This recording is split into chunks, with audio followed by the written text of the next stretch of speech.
Sitting back watching all this unfold is the RNC front office. Sean Spicer, Communications Director for the RNC, joins us tonight. Sean, good to have you with us. Thank you, Ed. I appreciate it. You bet. I don't want to focus on what John Boehner thinks of Ted Cruz. I want to focus on John Boehner saying that Donald Trump is his golf buddy and that he's his friend and he's going to vote for him. Now, I would think that some people might interpret this as an endorsement from the establishment. I mean, Bobby Knight is what he is, but also John Boehner's the former Speaker of the House.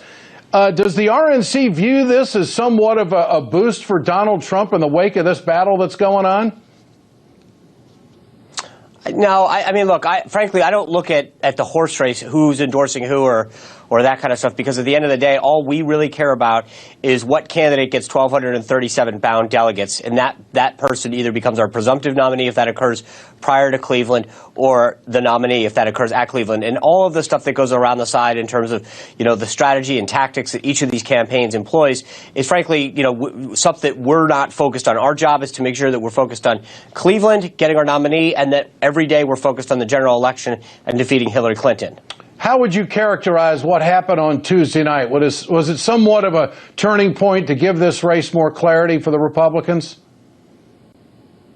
Well, I think so. Look, I mean, Trump's got about 950 bound delegates. He's got a 400-delegate lead over Cruz. There are 445 delegates remaining up for grabs over the next 10 states that occur.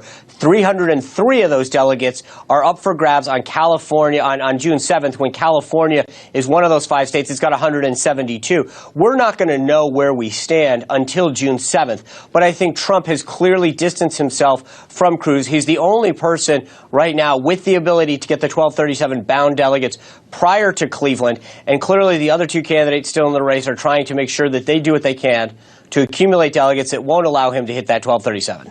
Has anyone at the RNC, and I say this with somewhat of a smile on my face, anticipated what it would be like working with Donald Trump? I mean, if he gets the nomination and he's your guy, don't you have to be kind of prepared for his domineering personality and that he's kind of a my way or the highway kind of guy? How difficult would that be, or would it be smooth sailing?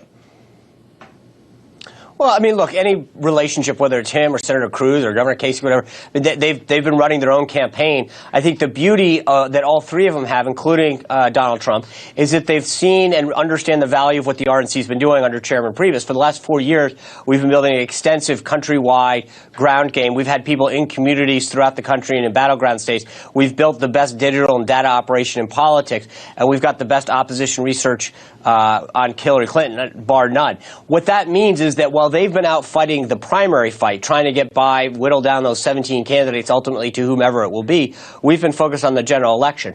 I think that when you enter into that relationship that occurs after the convention, you recognize that we have something very, very valuable to offer, and it becomes much more of a partnership. We're going to let the candidate go out and run their own campaign, but our job is to make sure that we're a resource provider to them and that they can tout their message. Sean, I go back and forth to the middle of the country, and there is genuine support for Donald Trump in rural America, but the Democrats are countering that, saying that they don't think Trump would be good for the top of the ticket and it would hurt Senate races. What's your response to that?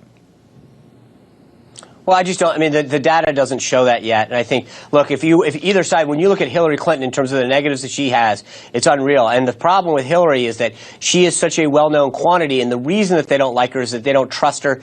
She comes across as very dishonest, as someone who has a set of rules for herself.